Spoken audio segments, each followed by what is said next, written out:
A visitor to Lincoln's most famous glory hole has announced they think it's overhyped, although not for the reasons you might think. Glory holes are famously secret, secluded spaces and aren't generally something to shout about. In fact, many people might think they're grubby and dirty. However, there is one glory hole in Britain that sits pride of place in the city centre and most locals can't praise it enough. The historic city of Lincoln has a host of fantastically preserved period buildings dotted throughout its walls, and the best of all of them is their beautiful medieval high bridge that spans the River Witham. It is the oldest bridge in Britain and still has a collection of houses upon it. The narrow opening beneath the bridge's arches was long ago christened the Glory Hole by passing boaters, and the name stuck.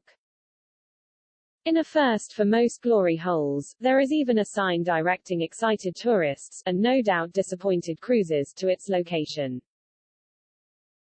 For those of you not in the know, to call something a glory hole these days means something decidedly different than it did at medieval times.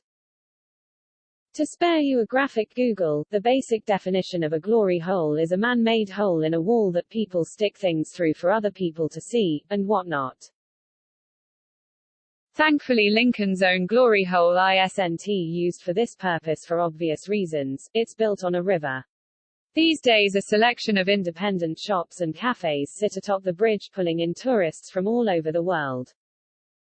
But it's not been without its detractors, with some people taking to Google to slam the historic bridge. "This is a very overhyped location," said one.